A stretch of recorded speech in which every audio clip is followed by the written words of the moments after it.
पर देश को हमारी जरूरत पड़ती है।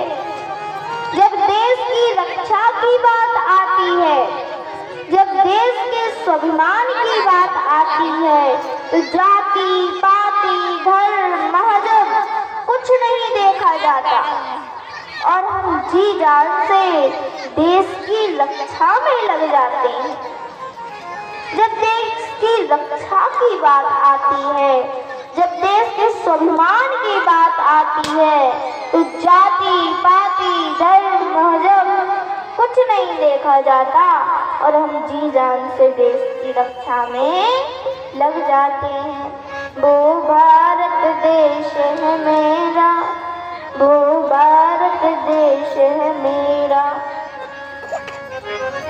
और महाराज, इस भजन की लाइन को इतिहास मत बना दीजिएगा कि जहाँ सत्य अहिंसा और धर्म का लगता था डेरा, वो भारत देश था मेरा, वो भारत देश था मेरा। इसे इतिहास मत बना दीजिएगा।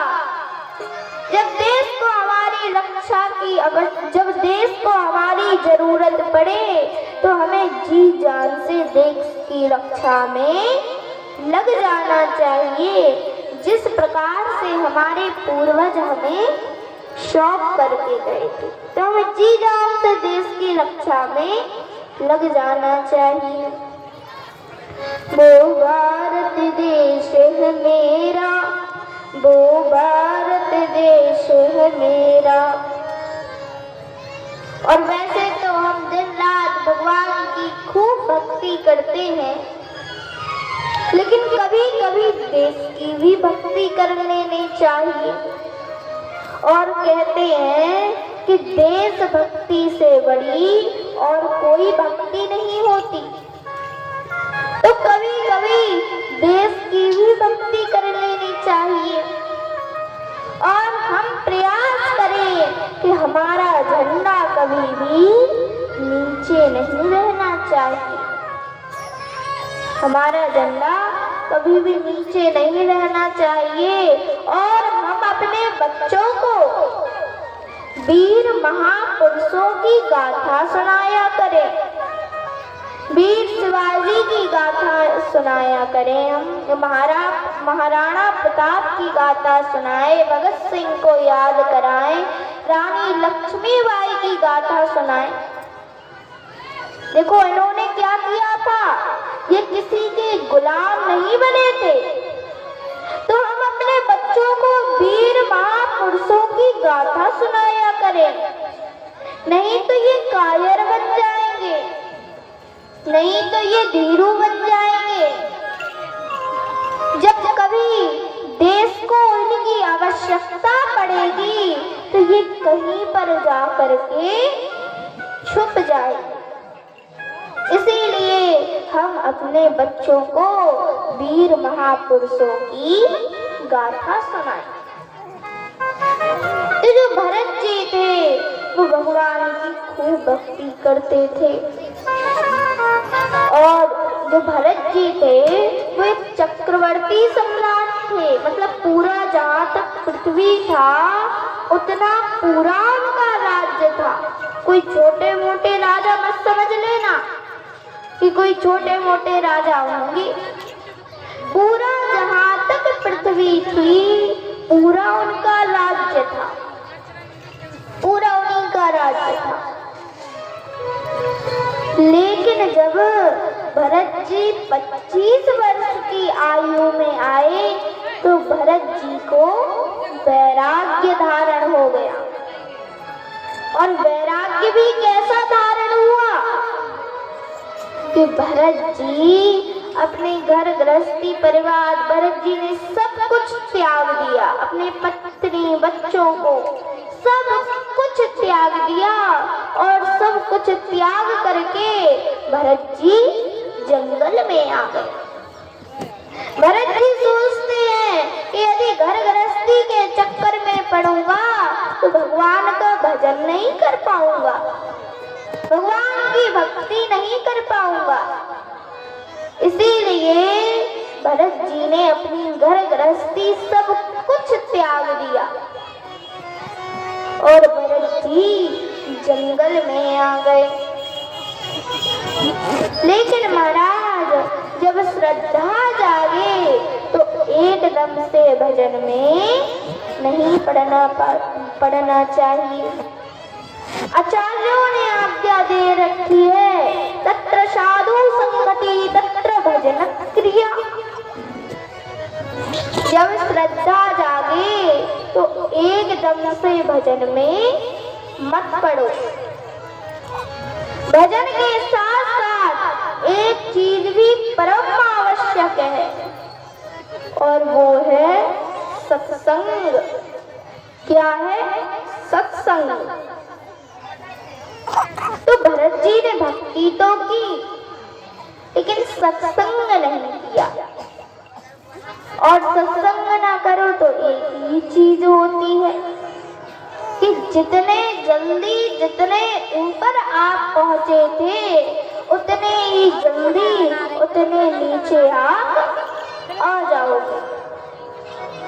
तो भरत जी ने सत्संग नहीं किया। एक बार की बात है, भरत जी गंडकी नामक नदी के किनारे बैठ करके भगवान का भजन कर रहे थे। बैठ करके भगवान का संकीर्तन कर रहे थे। अब महाराज उसी समय भरत जी ने देखा कि उसी नदी में एक प्यासी हिरनी पानी पीने के लिए आई और जब वो पानी पी रही थी तो उसने पीछे से सिंह गर्जना सुनी। अब महाराज अपने अपने प्राण तो सबको प्रिय होते हैं, तो वो अपने प्राणों को बचाने के लिए उसी नदी में कूद गई। उसी नदी में उसने छलांग लगा दी। अब हिरणी जो थी वो गर्भवती थी। हिरणी जो थी वो गर्भवती थी। तो हिरणी का जो गर्भ है वो उस पानी में गिर गया और जब हिरणी नदी से बाहर आई तो उसकी मृत्यु हो गई। और जब भरत जी ने यह दृश्य देखा कि हिरणी की मृत्यु हो चुकी है, बच्चा पानी में है, तुरंत भरत जी ने उस हिरणी के बच्चे को उठाया, मतलब उस नदी से बाहर निकाला और उसे पोंछा पाछा और उसे अपने साथ आश्रम ले आए। और यही भरत जी के जीवन का सबसे बड़ा दोष बन गया। क्या कर रहे हैं दूसरों को? देखो भरत जी को करना क्या था? भरत जी को करना क्या था?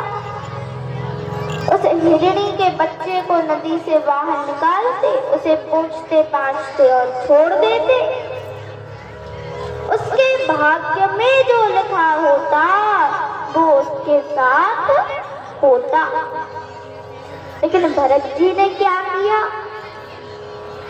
वो उस हिरणी के बच्चे को अपने साथ आश्रम ले आए और वो भरत जी के जीवन का सबसे बड़ा दोष बन गया।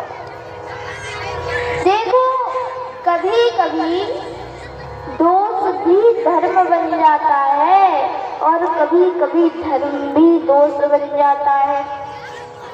जैसे इस कथा पंडाल में बैठकर कोई मांस खाए, शराब पिए, तो ये पाप है या पुण्य? महापाप है। यदि इस कथा पंडाल में बैठकर कोई शराब पिए, मांस खाए, तो ये महापाप है। लेकिन एलओसी में जहाँ पर -23-24 डिग्री टेम्परेचर है, वहाँ पर जो हमारे सैनिक हैं वो शराब पीते हैं, वो मांस खाते हैं, क्योंकि वहाँ वो उनका धर्म है।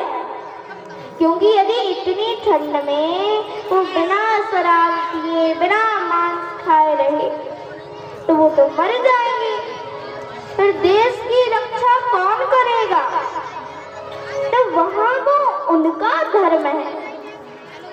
लेकिन यदि इस कथा पंडाल में बैठ करके कोई शराब पिए, कोई मांस खाए, तो ये महापाप है। तो भरत जी ने क्या किया? भरत जी उस हिरणी के बच्चे को, मतलब उस हिरण को अपने साथ आश्रम ले आए, और वही भरत जी के जीवन का सबसे बड़ा दोष बन गया। देखो, जिन भरत जी का मन दिन रात भगवान के भजन में, पूजा पाठ में लगा रहता था, अब उन्हीं भरत जी का मन उस हिरणी के बच्चे को खिलाने में और उसे संभालने में लगा रहता था। पूजा पाठ बंद हो गई भरत जी की। लेकिन जब वो हिरणी का बच्चा बड़ा हुआ, जब वो हिरण बड़ा हुआ, तो वो आश्रम से भाग गया और उस हिरण की आसक्ति में पड़े पड़े भरत जी की मृत्यु हो गई। देखो, भरत जी ने उस हिरण को बहुत ढूंढा, लेकिन जब वो नहीं मिला तो उसकी आसक्ति में पड़े पड़े भरत जी की मृत्यु हो गई। भरत जी मृत्यु को प्राप्त हुए। देखो महाराज, कोई व्यक्ति ऐसा है जो मेले में अकेला है, और कोई व्यक्ति ऐसा है जिसके साथ अकेले में मेला है। मतलब यदि मन शांत है तो लाखों की भीड़ में भी अकेलापन महसूस होगा, और यदि मन अशांत है तो हिमालय की गुफा में भी क्यों ना चले जाओ, लेकिन ऐसा लगेगा कि बड़ी भीड़ भाड़ है, बड़ी भीड़ भाड़ है। तो भरत जी का मन किसमें लगा था? उस हिरण में, उस हिरणी के बच्चे में भरत जी का मन लगा हुआ था।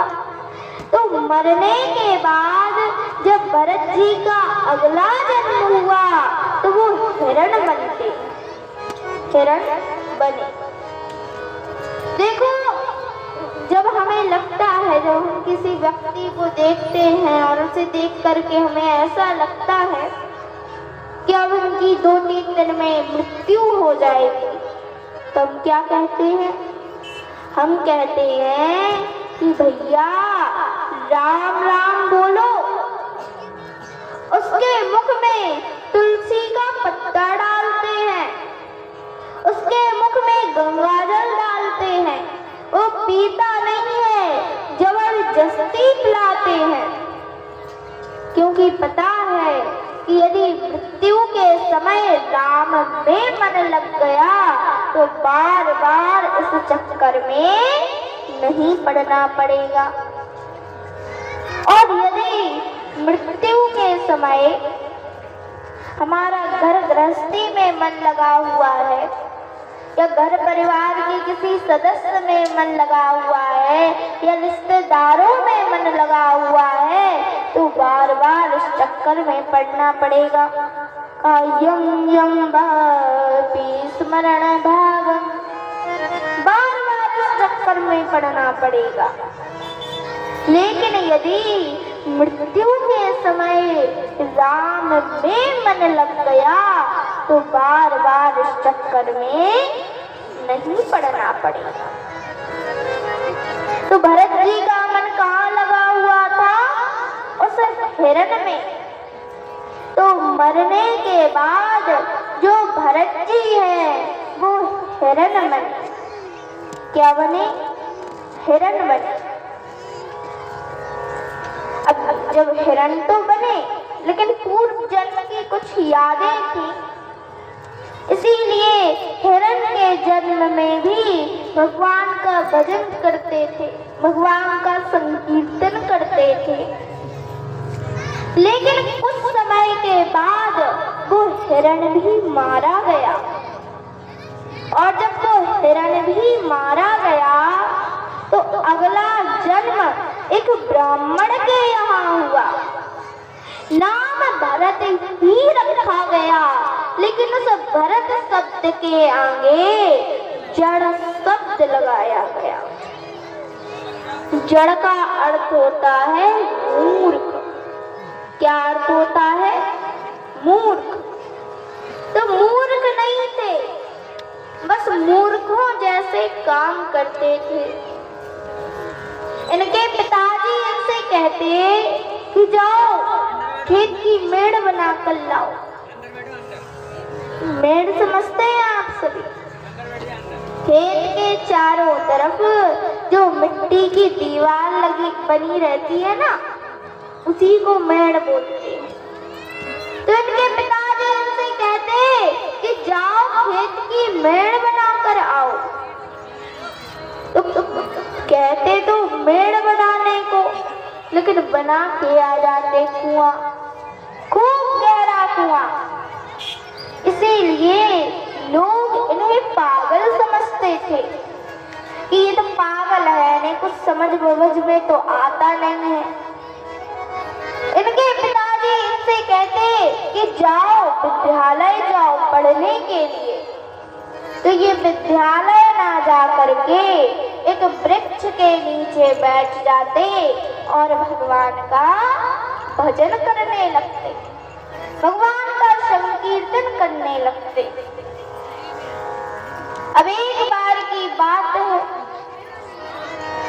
भरत जी एक वृक्ष के नीचे बैठ करके भगवान का भजन कर रहे थे, भगवान का संकीर्तन कर रहे थे, एक वृक्ष के नीचे बैठ करके। देखो, एक सिंधु सौवीर नाम का देश है। उस देश के राजा रहुगण पालकी में बैठ करके परमात्म ज्ञान की प्राप्ति के लिए जा रहे थे। तभी राजा के एक कहार के पैर में चोट लग गई।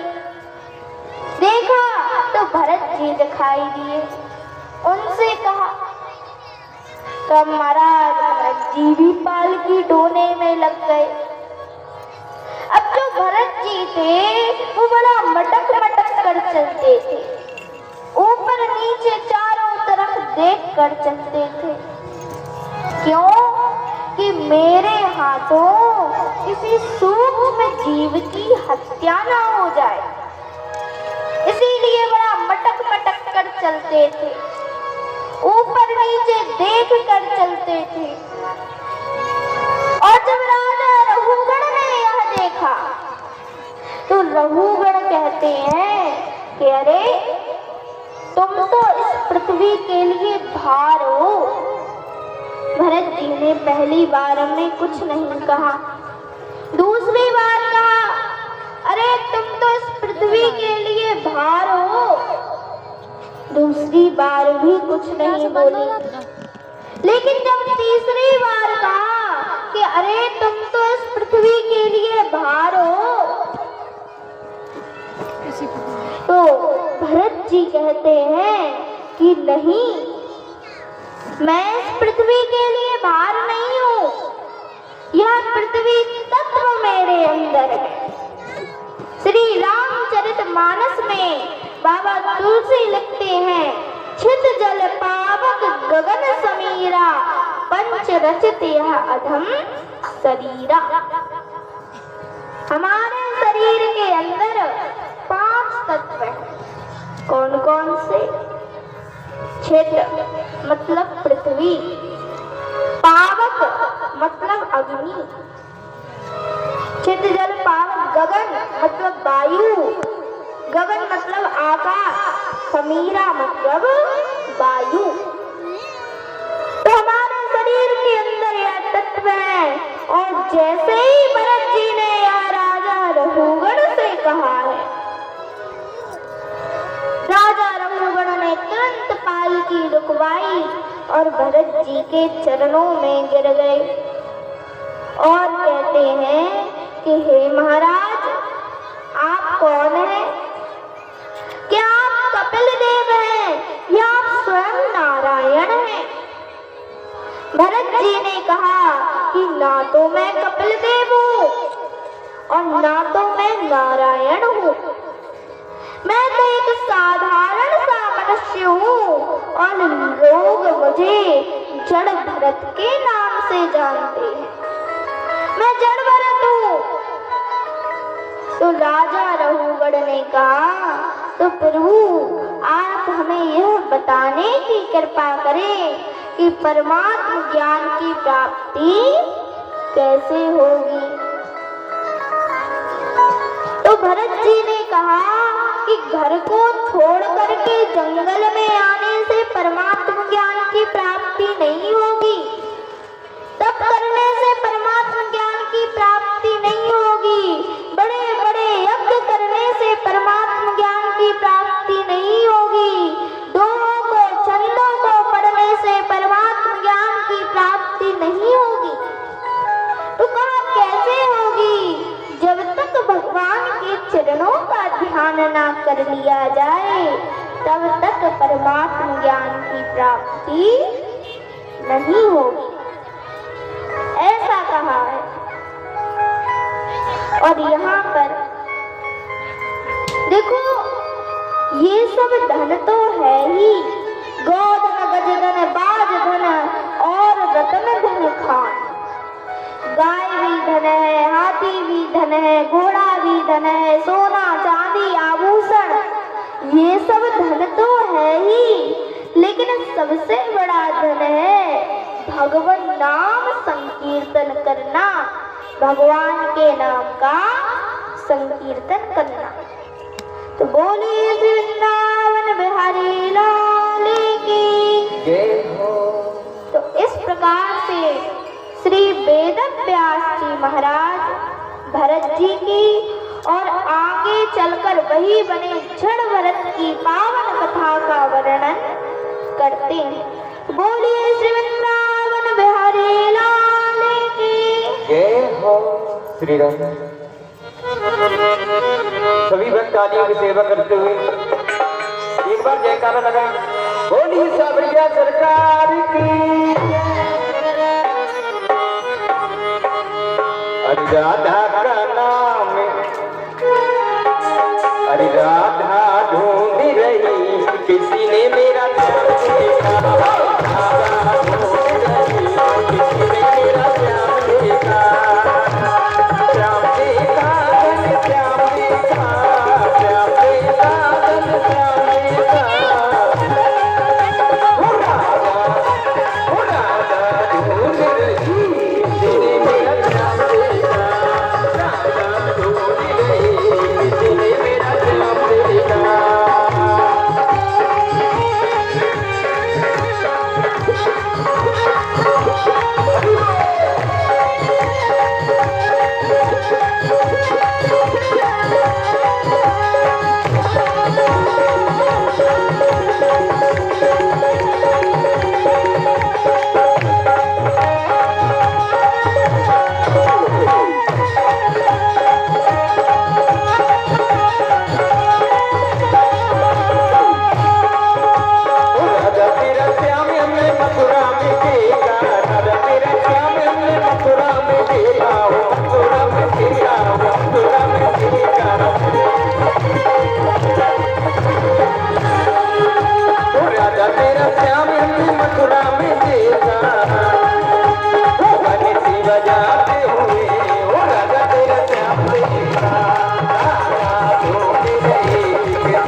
लीजिए दोनों हाथ कैसे उदास क्यों बैठे हैं जिन्हें कोई गम होता है।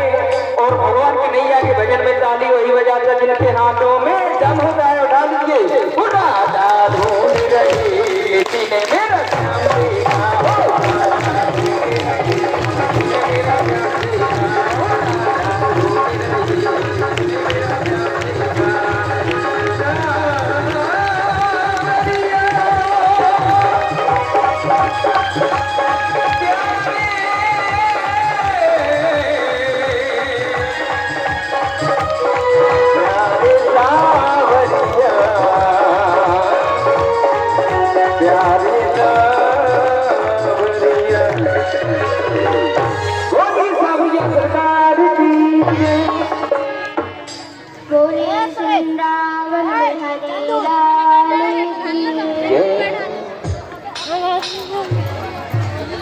तो अब यहाँ पर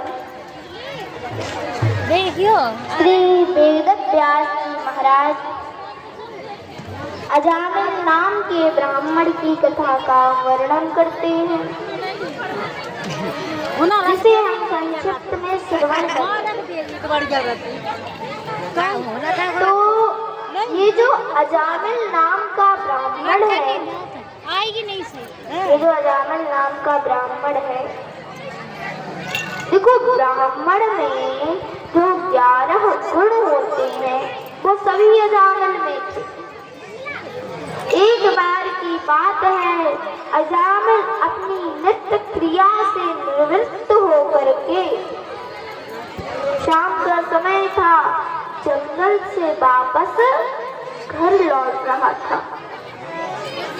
तभी उसने एक वैश्या की बिल्डिंग को देखा, एक वैश्या के घर की बिल्डिंग को देखा।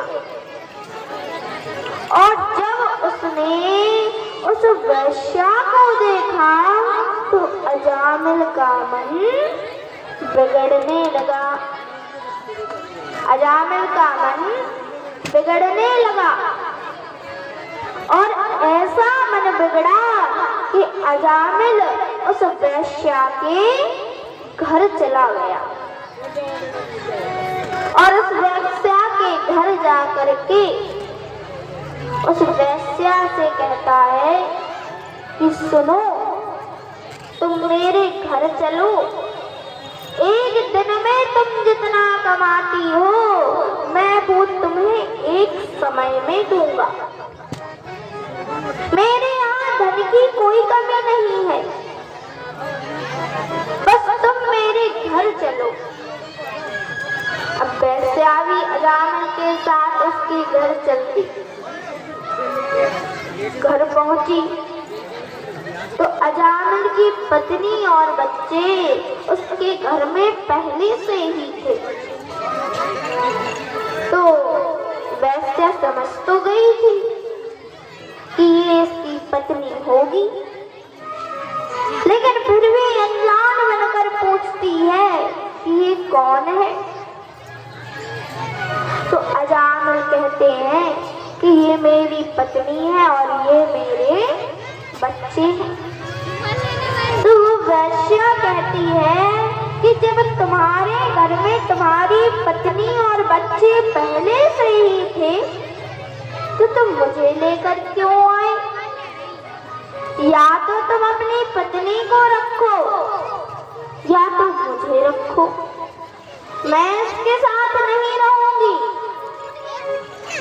तो अजामिल का उस वैश्या के प्रति आकर्षण था या कुछ भी, तो अजामिल ने अपनी परम सुशील पत्नी और बच्चों का त्याग कर दिया और उस वैश्या के साथ रहने लगा। देखो पहले लोग अजामिल का बहुत सम्मान करते थे, क्योंकि अजामिल सबके यहाँ सत्यनारायण की कथा करवाने जाता था। पहले लोग अजामिल का बहुत सम्मान करते थे।